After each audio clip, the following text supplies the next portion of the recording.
Well, hey everybody, I'm John Retland, and it's finally here, my 10 least favorite movies of 2019.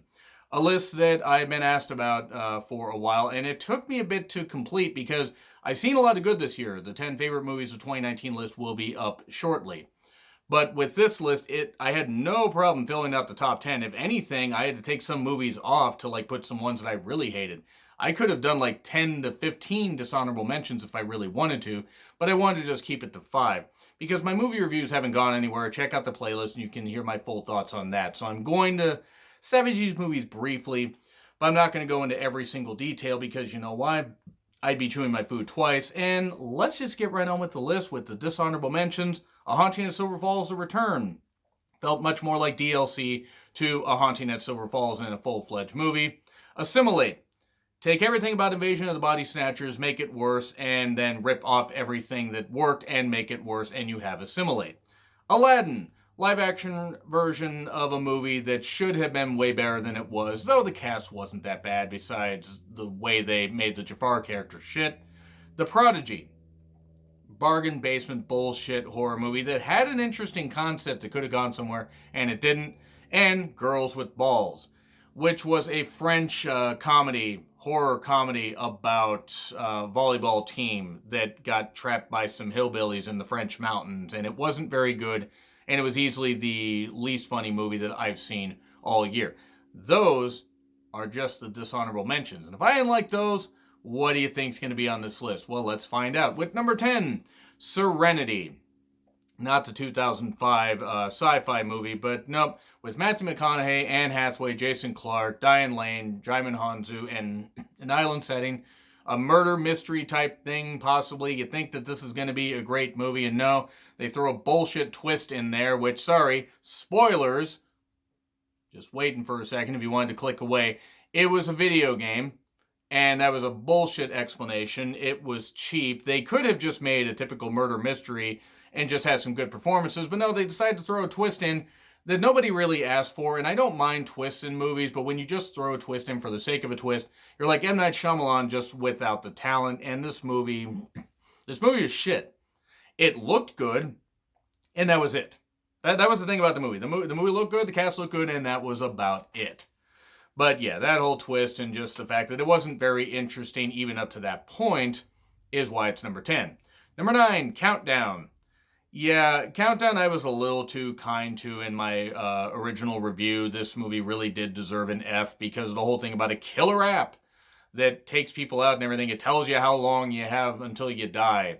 It was like Bedeviled, only Countdown somehow was better? Maybe because I had more of a budget?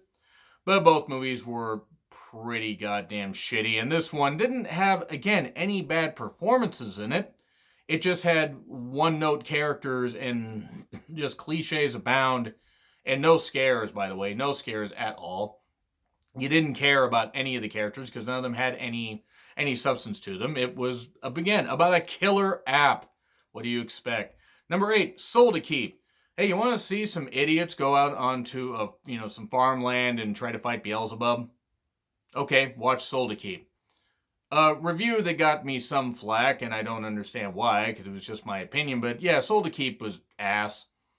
Whether the cast was trying or not, and I guess the main hero girl of the movie actually was deaf, and they had to work around that and everything, and actually worked pretty well, and they worked that into her, into her role.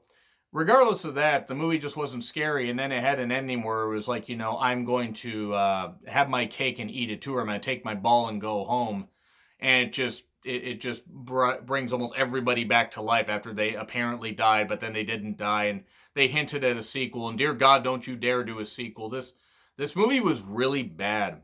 Soul to Keep was really bad. It's on Netflix, by the way, if you want to watch it, or at least it was when I saw it. And it's 90 minutes of my life that I'll never get back.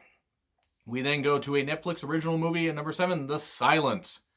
It's like A Quiet Place, but for idiots, with really bad acting, They even had a girl, I believe it was the girl that's in The Chilling Adventures of Sabrina, which is a show I need to watch, and she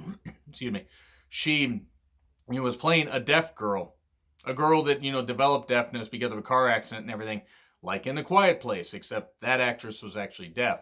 And then they had it where it's like, oh, she didn't make noise and this kind of stuff, and they had to learn not to make noise, and they had to learn this. It was kind of like combining Bird Box and A Quiet Place, but only the good parts of A Quiet Place put in a blender and made even worse, and all the good parts of Bird Box, which was nothing. Bird Box was shit. This movie was bad, really bad, and they had this one scene where this guy was trapped in a wrecked car, and I'm not saying I'm a great actor. I'm certainly not. That's why I never got into movies. But that's the best take they could find of that guy.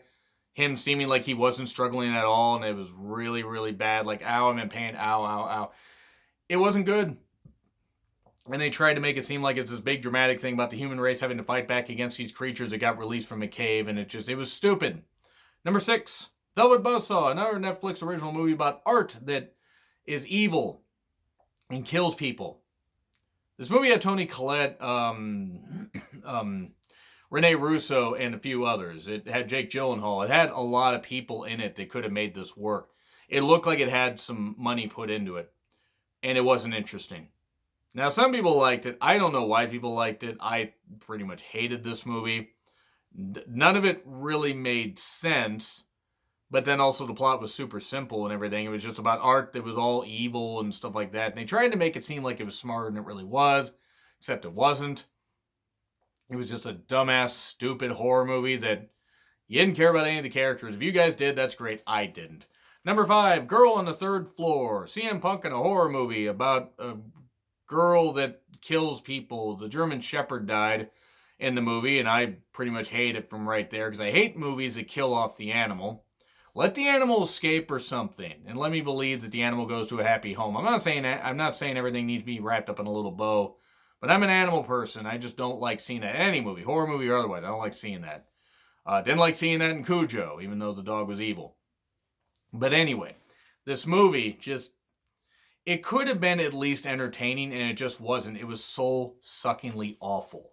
And I was excited to see CM Punk in there. I'm a wrestling fan. I was excited to see CM Punk in a horror movie, and just by about 30 minutes in, I'm like, oh boy, this is just not good. It's not good. It's not good at all. It's not good. It was bad. It was really, really bad, and it limped along for 90 minutes. They could have made it interesting by having multiple people in the house as the house takes possession of them and everything and causes them to kill or causes them to go nuts. Now, they didn't do that. They just kind of threw in a weird curveball ending. It was really dumb. Really, really dumb.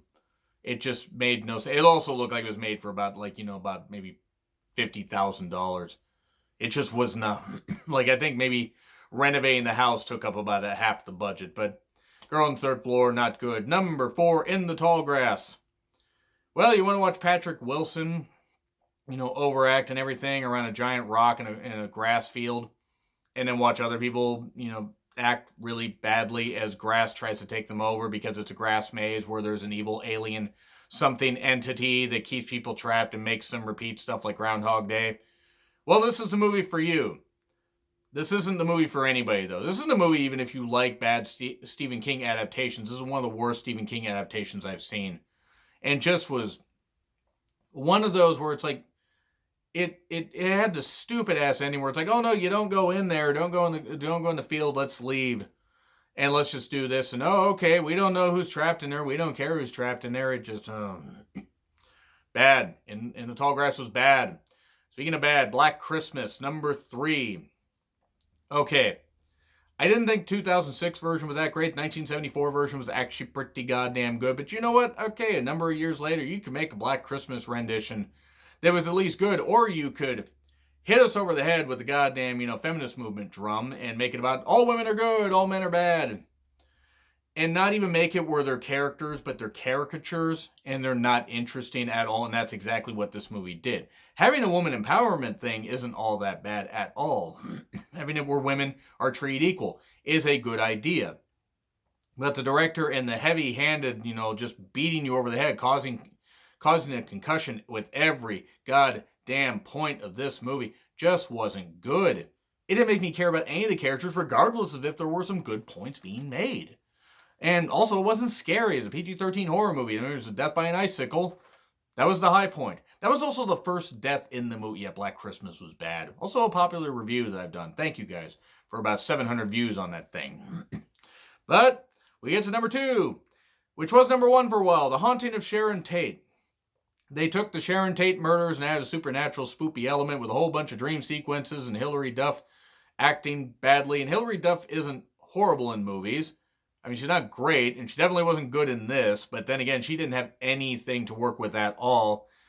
And also, yeah, it was about adding ghostly elements to the Sharon Tate murders. Or the Sharon Tate murder and then the other people that got murdered along with it. Just why?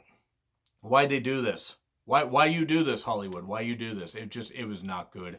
It was number 1 for a while, but number 1, one of the most recent films I saw, most recent film I saw in theaters, Cats.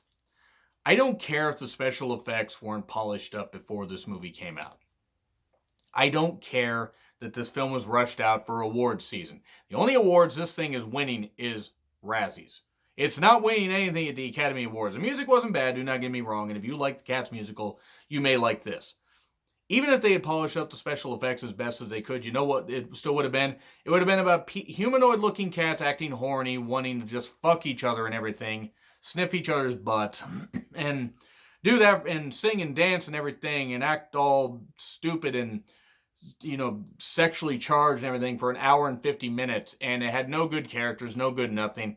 The singing was fine. When Taylor Swift is the best part of your movie, and Taylor Swift actually could have a future in Hollywood, and she's in there for 7 minutes, yeah, you kind of botched the goddamn movie. Also, Idris Elba, I don't know how they got him and others to be in this cast. I'm guessing a shit pot full of money, or a shit full pot of money, whatever the hell you want to say. I'm at a loss for words with Cats. Cats was a goddamn atrocity. It's a crime against humanity. That's why it's my worst film of the year. So let me know what you guys think in the comments. What are your worst films of 2019? You can throw some of your worst movies of all time in the comments if you really want to. Like, share, subscribe, Twitter handle in the description. I'm John Ritlin, and I'll see you soon.